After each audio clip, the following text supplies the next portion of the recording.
Tucker Carlson is sparking outrage from more pro-Israel conservatives after his interview with Qatar's Prime Minister.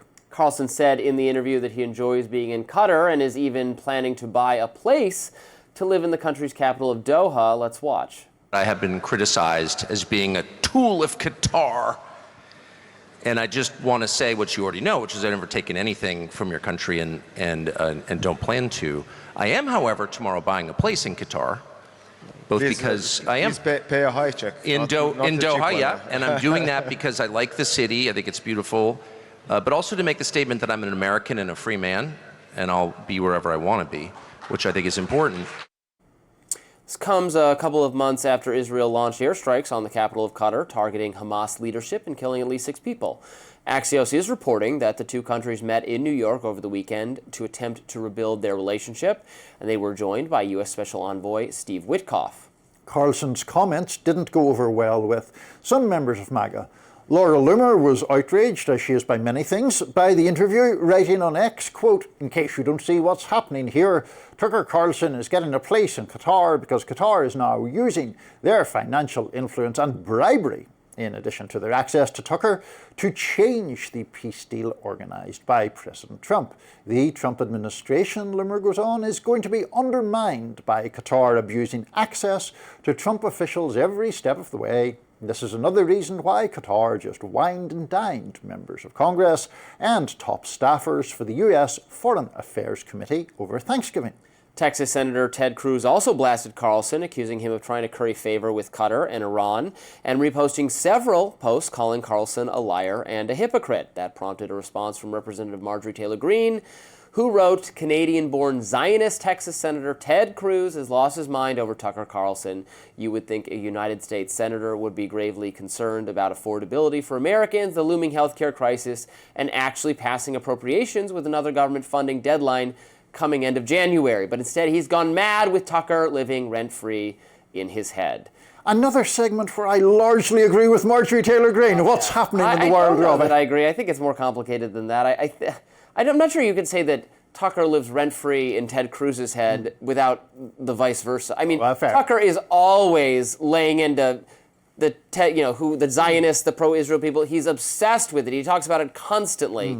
He accuses people of dual loyalty for how pro-Israel they are, and he's going to buy a place in Qatar. Now, again, I agree. I think it's perfectly fine to buy a place in Qatar, and I support better relations with Qatar. I don't like that Israel did that strike there, and I hope Witkoff is smoothing things over. I think that's a great role for him. I think we should be engaged with Qatar. I'm all for that. I'm not for the Laura Loomer foreign policy, really, at all.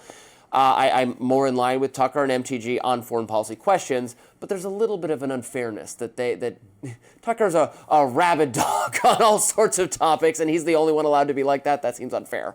Yeah, look, I basically, very unusual for If Ted Cruz says he was buying a house in Israel, you'd never hear the end of it. Well, but is that really true, though, Robby? I mean, because I never hear the end of it from Tucker. Well, you might never. Well, that's a different thing. But you see, what I was thinking about with all of this is Carlson buying a place in Qatar.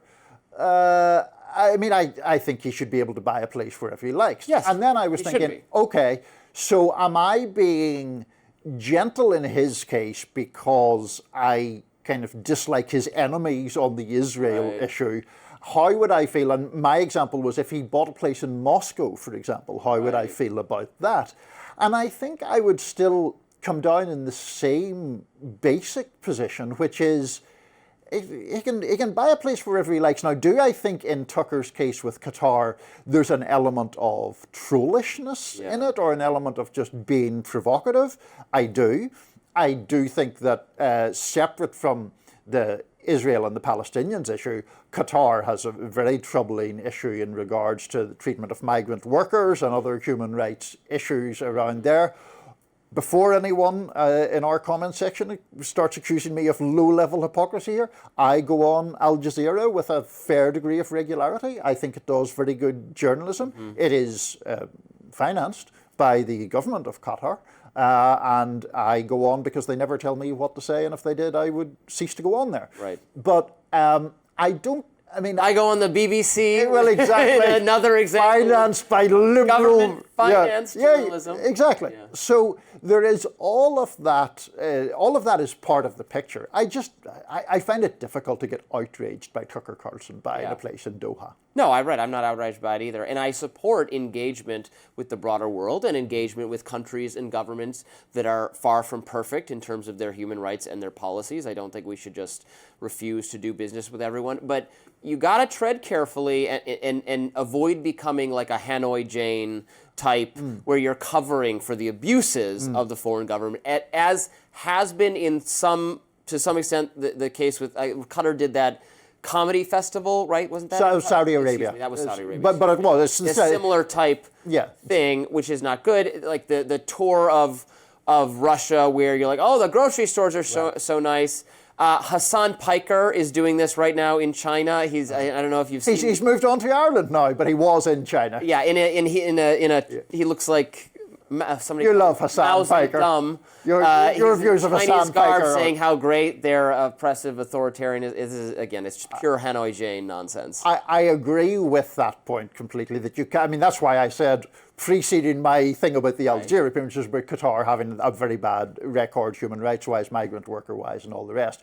You can't get into the situation of simply being involved in actively whitewashing governments that should not be whitewashed. That's not a thing that you should be doing at all. I had better things to do with my weekend than watch Tucker Carlson interview the Prime Minister of Qatar, so I don't know how hard-hitting or softball the interview was, but I get back to the basic point that if he has the money to buy a place in Doha and wants a place in Doha, knock himself out. That's all fine by me. Yes. Lots more to talk about on Rising. Please stay with us.